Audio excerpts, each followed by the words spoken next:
everyone, welcome to class. I want to go ahead and walk you through some of the key features of our course syllabus. Just highlight some of the key policies. It's important that you read the entire syllabus yourself to make sure that you're aware of all of the different course policies and the expectations that we've set for ourselves in this class. But I'm going to show you a couple of the key ones in this video. So before I do that, I want to explain these two quotations I have at the top of the syllabus. So I have their names as a link to a document so they can see some images of who these people are. So let's click on that. So the first quote is from a writer whom I admire greatly, Zadie Smith. She has an essay that she wrote called Fail Better, and in that essay she writes this: "The very reason I write is so that I might not sleepwalk through my entire life." Now I really like this statement because of the way she describes writing. Now, most of the time we think of writing as just a means of communication, right? Just being able to relay information or record information. And yes, there is that very important purpose, but there's also an expanded understanding of writing that I'm going to try to help us develop in this class. And once we begin reading from our course textbook, hopefully these ideas will begin to flesh out a little bit. But I really like the idea of thinking of writing as a way of paying closer attention to our own thoughts, but also to the world around us, right? So if we're using writing as a way of paying attention, of questioning, of trying to understand things on a deeper level, then we're going to be more conscious and aware in our lives, as opposed to just sleepwalking, meaning not really conscious or aware, not really paying attention, just kind of going through the motions, right? Now, many of you, I'm sure, have a goal for attending college to expand your thinking, right? To be able to think more deeply about your place in the world and what's going on around us, right? And so this is a way that we can be able to do that, to think of writing in that way. The other statement is from the astrophysicist Neil deGrasse Tyson. I'm sure some of you have heard of him. So Neil deGrasse Tyson, he has a statement that I think pairs really well with the Zadie Smith quotation. So Neil deGrasse Tyson writes, "The people who don't ask questions remain clueless throughout their lives." And so I want us to try to think of writing also as a way for us to ask questions, to question the things that we encounter, whether that's something that we're reading or watching or just something that we encounter in the world, right? To question it, to ask questions, to see if we can understand it more deeply and make these deeper connections. Because then again, that goes along with trying to use writing as a way of paying a closer attention to the world, right? Of being aware, awake, conscious. So I think those two quotations, they really set the tone nicely for our class. So again, once we really begin to delve deeply into habits of the creative mind and continue with on these activities, my hope is that you'll begin to view writing in this deeper sense, not just a way of transmitting information, but as a way of thinking more deeply about our thoughts and what we think of the things around us. So let's go back to the syllabus here. So everyone should know where our class meets, not physically, but we are conducting it through Canvas, right? And the duration is June 22nd through July 27th. Here's my email address, my Cypress College email address, so if you need to actually email me, that's how you do it. Office hours. So every Tuesday and Thursday for our summer session, I'll hold optional virtual office hours through Zoom. So they'll be from 10 to 11 a.m. Tuesdays and Thursdays. But if, for example, those times don't work for you, or you'd like to set up an appointment to have a Zoom meeting with me, we could do that as well. Course meeting information. So let me give a brief explanation of how our course will meet.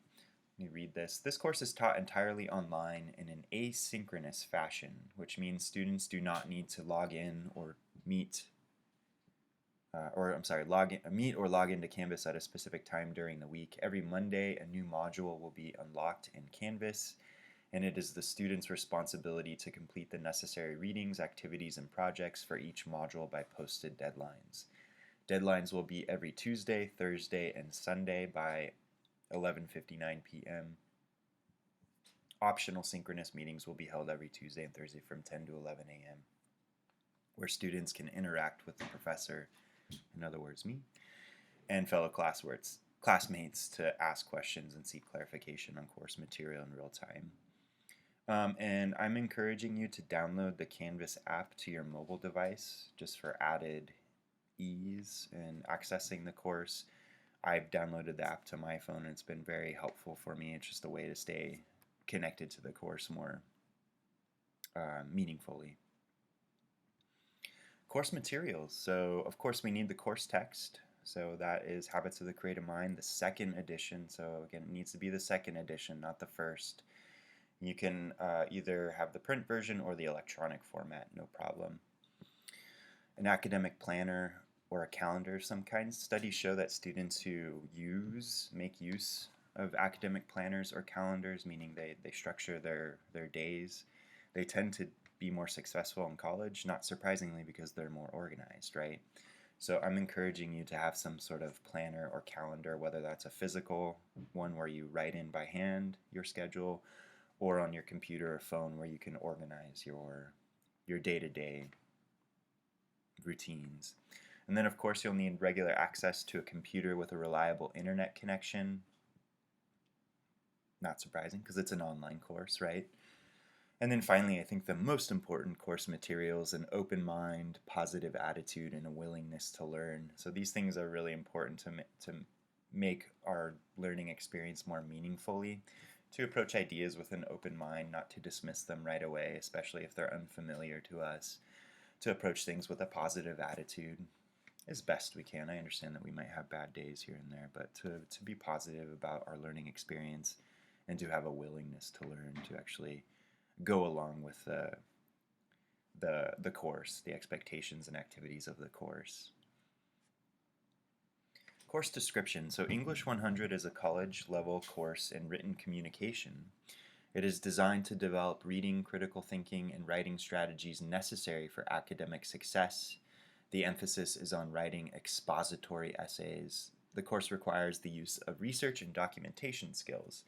So all of these things, of course, I've built into the class. So if you're not sure what an expository essay is, don't worry, because we're going to be writing 2 of them.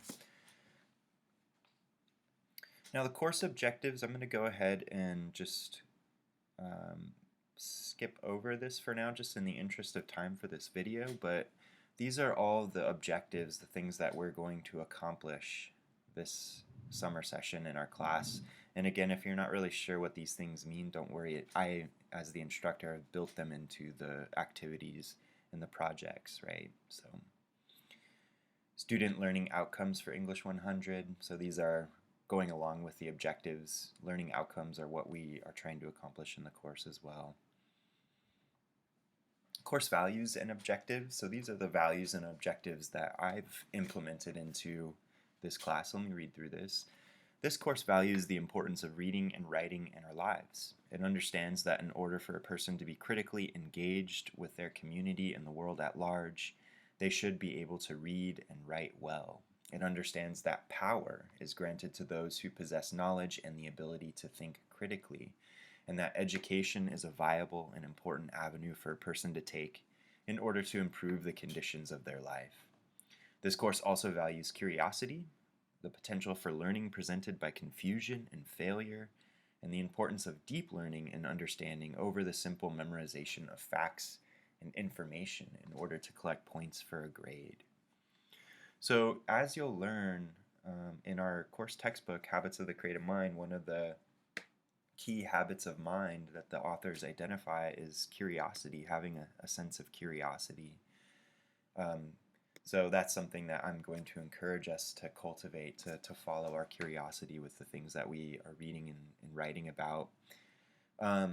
Oftentimes confusion and failure are things that we shy away from, but those are the sites for real learning.